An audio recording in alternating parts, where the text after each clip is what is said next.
Battery-powered electric vehicles are literally shocking the world, appealing to a fast-growing group of price and environmentally conscious consumers. It wouldn't be a modern consumer electronics show without a flurry of new electric vehicles.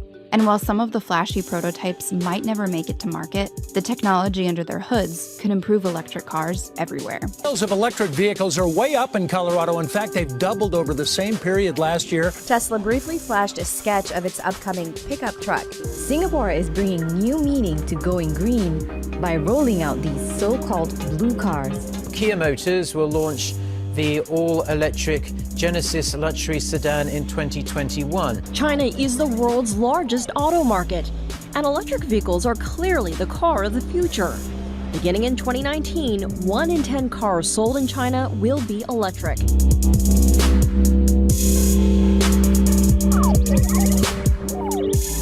It wouldn't be a modern consumer electronics show without a flurry of new electric vehicles.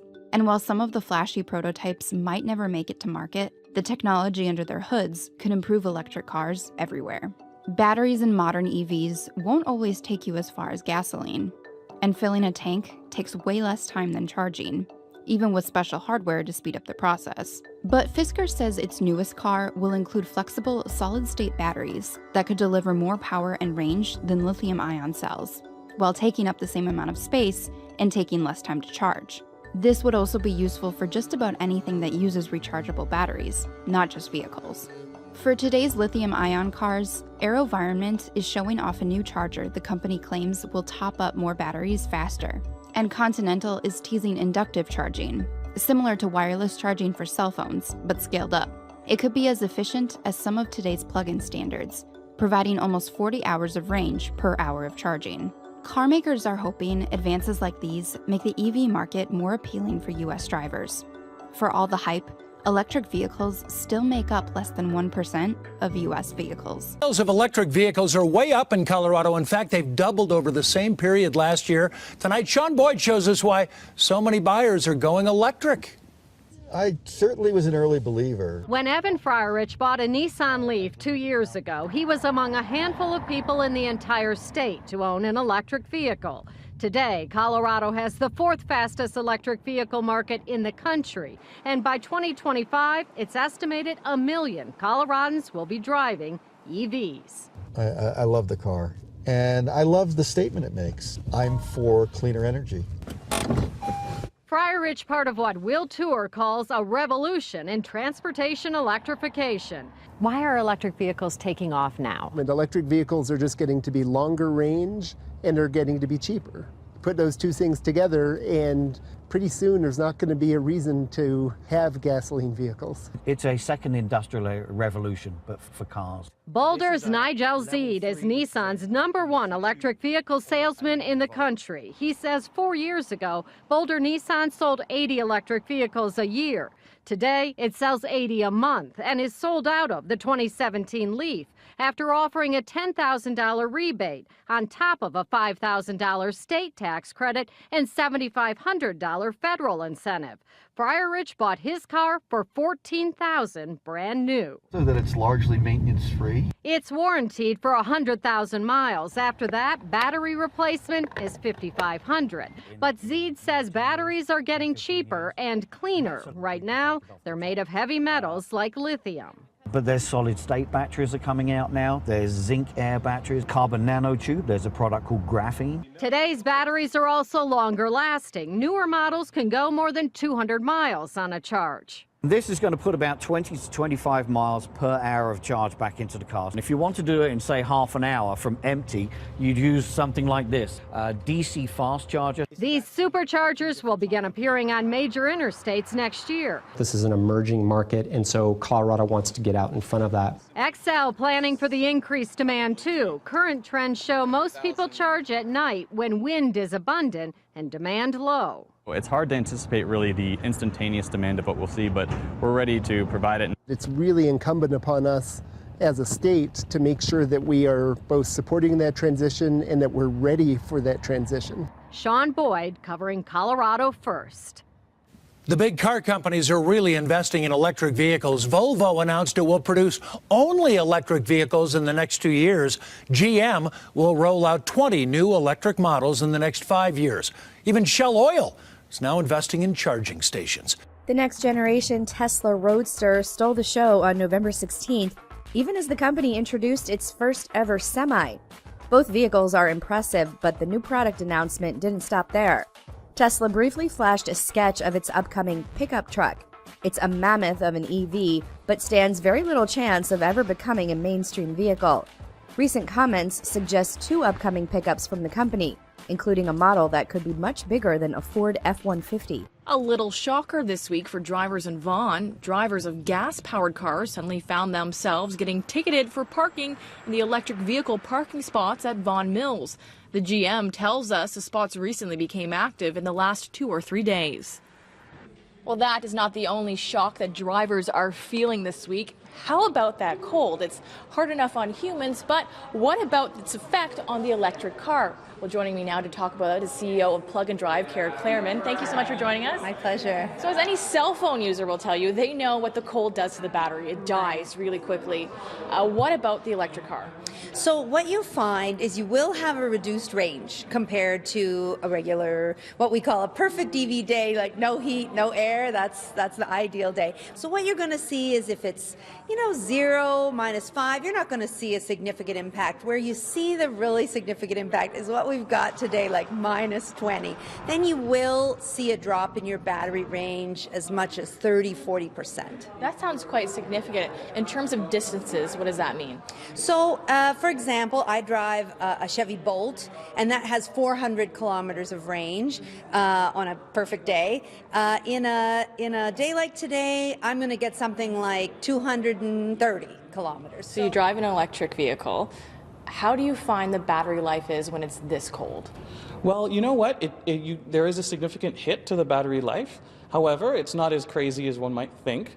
I think if you were to preheat your engine a bit, that keeps it going for a while. If you're a person who's taking a long road trip on a -20 day, then, of course, then you do have something to think about. Say if you're visiting family over the holidays. Right. What about speeds? Does that mean you can top out less when it's colder than when it's a normal EV day? Well, that's true. Driving at any time. So if you drive faster, of course, you burn through your fuel more quickly. True for gas cars, and it's true for EVs as well. So when it's this cold, to manage your range, you might drive, a little closer to the speed limit. Just the fact that you see something like a 40% drop in weather like today, would you say that electric cars simply aren't Canadian climate friendly? I wouldn't say that at all. Again, you have to remember that most of us only drive 30 or so kilometers a day. So for most of us, the range is going to be plenty. By no means are these cars not suitable for winter. I have to say, actually, their traction in winter is amazing because they have that really heavy battery underneath, and that gives you great stability in the snow. So there's lots of benefits as well. And they're certainly becoming more popular. In fact, the ministry tells us there's currently 16,000 electric vehicles currently on the road here in Ontario. So there you have it. It's not just humans being affected on a really bitter cold day like today. Battery-powered electric vehicles are literally shocking the world, appealing to a fast-growing group of price and environmentally conscious consumers. The question now is precisely when will electric cars leave their current luxury or green tech niches and enter the mainstream? WSJ Heard on the Street Steve Wilmot says that depends above all on relative cost. And on that front, electric vehicles have momentum. But since gasoline-powered vehicles may remain supreme for at least another decade, he says, investors still need to watch to ensure they don't get caught on the wrong side of history. The plummeting cost of batteries is key. The growth of mobile computing has driven massive investment in the area, improving the range of electric cars while reducing their production costs. And the industry already has a model to follow. Tesla is showing that there's consumer demand for well-designed electric cars, spurring nearly all the industry's incumbents from Detroit to Germany to Japan to invest heavily. General Motors is due to release its all-electric Chevrolet Bolt in the coming weeks at a post-tax price of $30,000, less than the average car sale price in America, though high for a compact. Tesla's much-hyped Model 3 is expected late next year at a slightly lower price. But retaining relevance and profits in the electric era will be a challenge for traditional car makers. However, that won't stop them from trying. Germany's big three, VW, Daimler, and BMW, have all unveiled new electric vehicle strategies this year. As a result, the next few years will bring about a flurry of launches to rival the Bolt and the Model 3. So how should investors tackle the biggest disruption the auto industry has encountered in decades? Shares in nearly all car makers, bar Tesla, are currently very cheap, both relative to their trading history and the wider market.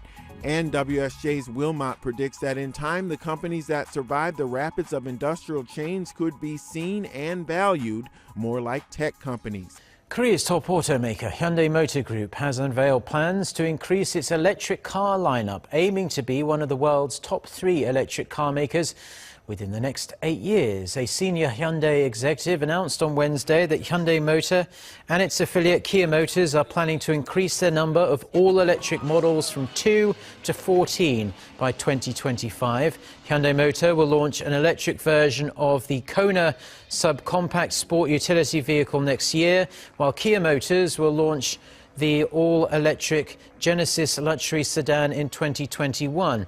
The move comes as global rivals also gear up for large-scale production of electric cars. This is one of the newest factories for Shenzhen-based BYD. It's a leader in the development of China's electric vehicles. In this factory, it is developing state-of-the-art electric buses. But the factory isn't in China. It's actually in Hungary.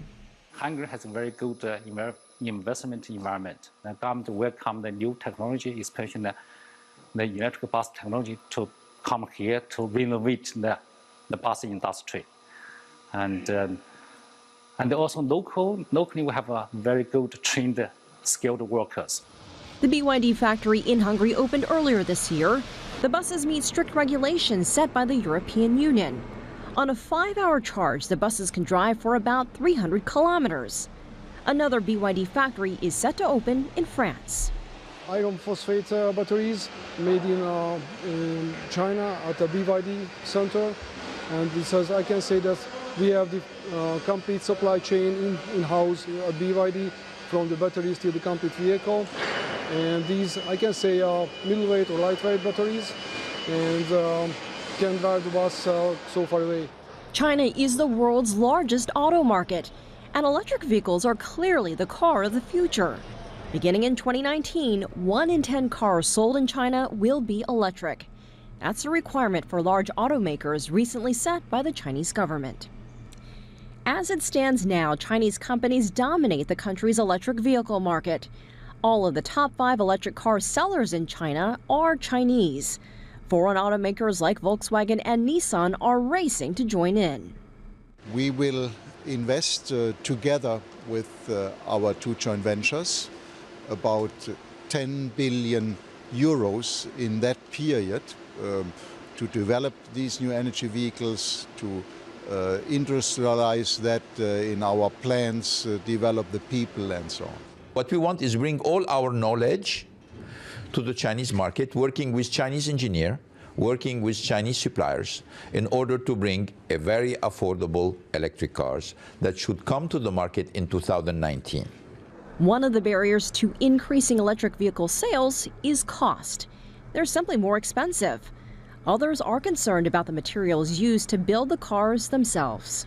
Automakers, on the other hand, has the responsibility to make sure that not only the fuel of the car, but also the material that are used to assemble the car is taken care of their environmental impact as well.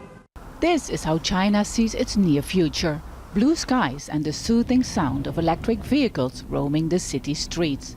Present day more often looks like this. Research shows that 1/3 of air pollution in China comes from petrol and diesel cars. That's why the government recently decided that traditionally fueled cars are a thing of the past. And like France and Britain, it wants to ban them in the next few decades. When Chen Dong bought his electric car 2 years ago, he didn't have to go through the license plate lottery, a government measure to limit traffic. He also got his car much cheaper because of a government subsidy of up to $15,000. And unlike petrol and diesel fueled cars, he can drive in any part of the city, anytime he wants, as long his car has enough power. Once I was about to go to a charging station, but my navigation led me to the wrong place. There was no charging station and not a single person around. I was forced to call a rescue team. In China, more than 500,000 people bought an electric car last year. That's half of all electric cars sold worldwide, forcing the government to quickly build more charging stations. It's been hard to keep up with the demand, and car batteries often don't last much more than 200 kilometers. Despite government incentives, electric cars are still not that popular here in China. Many consider them impractical and ugly, but producers are trying very hard to make electric cars more fashionable.